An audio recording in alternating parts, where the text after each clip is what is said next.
तो हेलो दोस्तों, एक बार फिर से आप सबका स्वागत करता हूं आज की इस क्लास में। जैसा कि हम लोग अब 12th के मैथ्स के बारे में उसके चैप्टर को हम डिस्कस करने वाले हैं।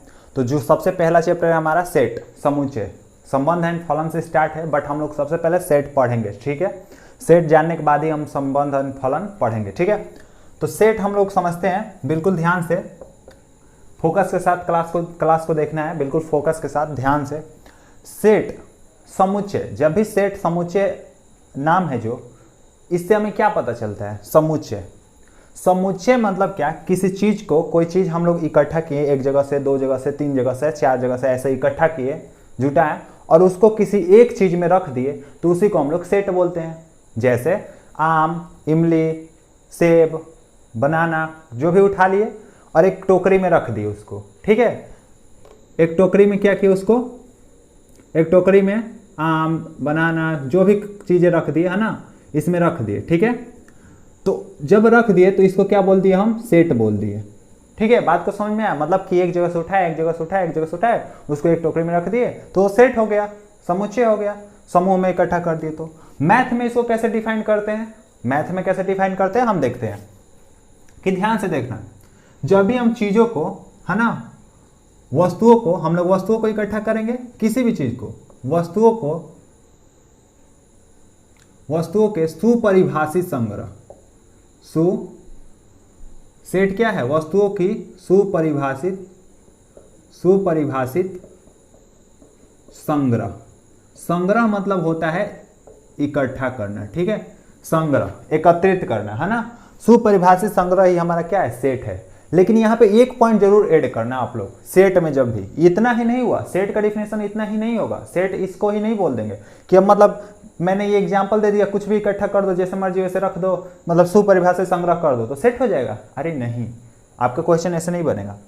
सुपरिभाषित संग्रह तो हो, साथ में पॉइंट 1, साथ में क्या हो? अर्थपूर्ण हो, मतलब उसका कुछ अर्थ भी हो, जिनका कुछ अर्थ हो। क्या हो? जिनका कुछ अर्थ हो।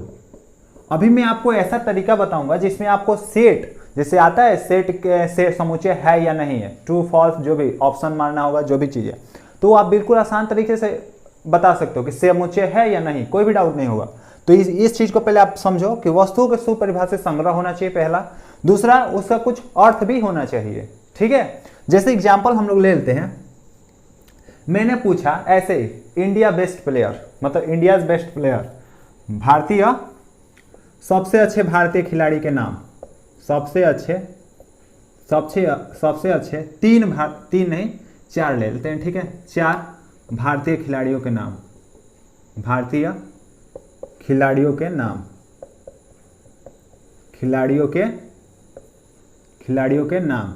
अब आपको यहां पे बताना है कि ये जो है सबसे अच्छे 4 भारतीय खिलाड़ियों के नाम जो है, ये जो समुच्चय है, जो समुच्चय बनेगा, अभी मैं बताऊंगा समुच्चय कैसे बनेगा, बस आपको थोड़ा सा ये डिफिनेशन क्लियर कर दूं। समुच्चय जो है, ठीक है, क्या ये समुच्चय है? पहले आपको बस हाँ या ना बताना है। तो हम पहले इसका समुच्चय बनाते हैं, सब कुछ मैं अभी बताऊंगा, बस आपको कुछ भी घबराना नहीं है, सब चीज जानोगे।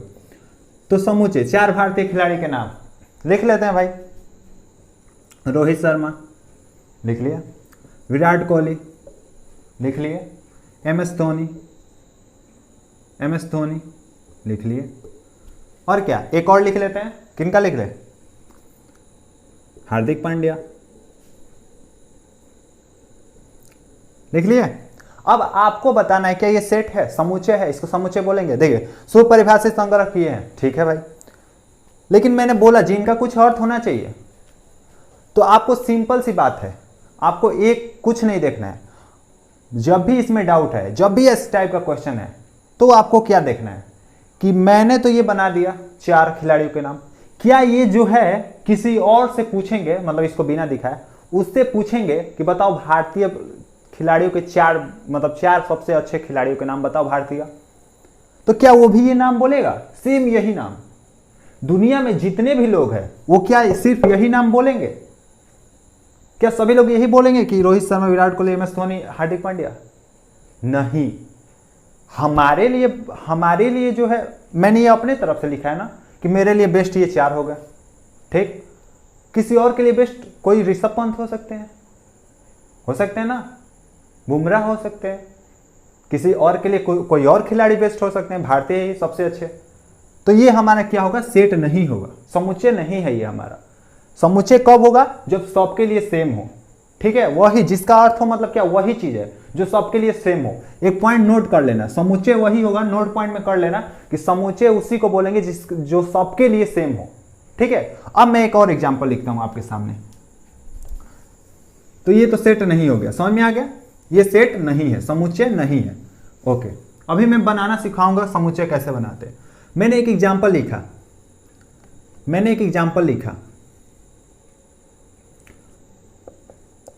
अंग्रेजी वर्णमाला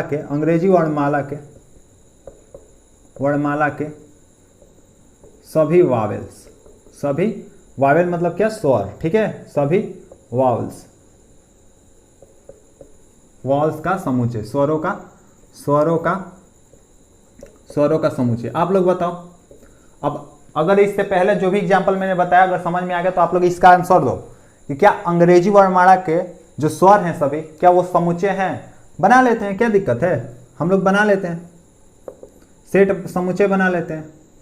ए ई आई ओ यू, यही होते हैं ना, यही ए ई आई ओ यू स्वर हो गए, क्लियर। तो अब देखो, मैंने तो ये लिख दिया 5 अपने तरफ से।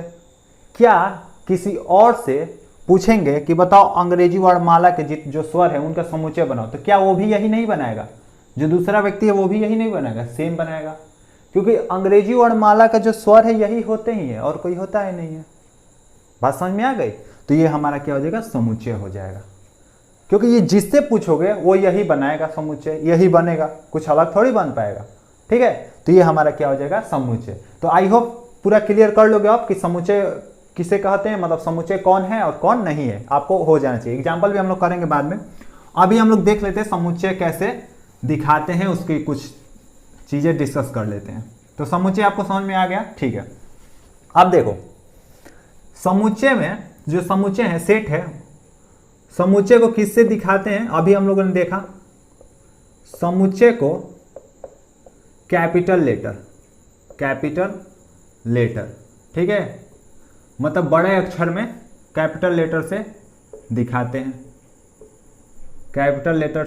हैं, है ना। समुच्चय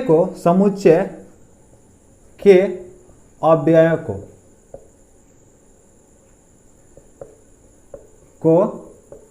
स्मॉल लेटर से दिखाते हैं, स्मॉल लेटर मतलब छोटा अक्षर से दिखाते हैं। अब देखो अव्यय क्या है, अव्यय मतलब क्या, एलिमेंट्स, ठीक है।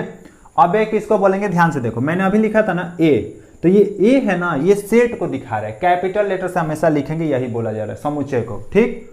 और हाँ, एक और पॉइंट जरा नोट कर लेना इसी में, ये तो 1 हो गया, 2 हो गया, एंड थर्ड पॉइंट भी नोट कर लेना कि समुच्चय के जो अव्यय हैं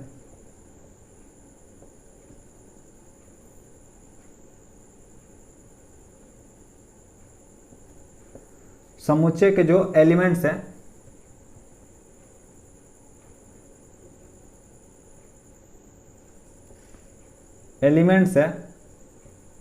अव्यय हैं, जो समुच्चय के जो अव्यय हैं उनको हम लोग किस में रखते हैं, मझोला कोष्ठक में, मतलब इसको बोलते हैं कर्ली ब्रैकेट। मझोला कोष्ठक में, कोष्ठक के अंदर रखते हैं, कोष्ठक के अंदर रखते हैं, ठीक है। मतलब अगर हमें सेट लिखना है, जैसे मैंने लिखा था ना यहाँ पे, तो ऐसे नहीं लिख देंगे ए ई आई ओ यू, ये गलत हो जाएगा।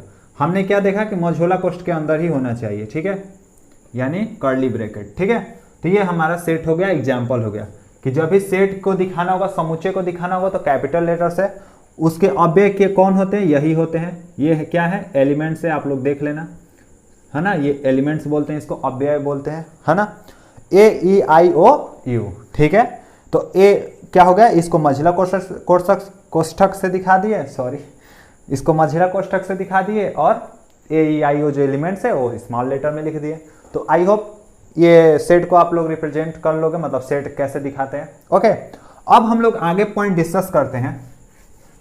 ये इतना हो जाने के बाद हम लोग एक चीज डिस्कस करते हैं, वो क्या है, वो क्या है भाई, वो चीज है कि n को नेचुरल नंबर बोलते हैं। मतलब जब भी हम n आएगा सेट में जब भी, तो हम नेचुरल नंबर समझेंगे। मतलब क्या, 1 2 3 4 5 ऐसे, ठीक है।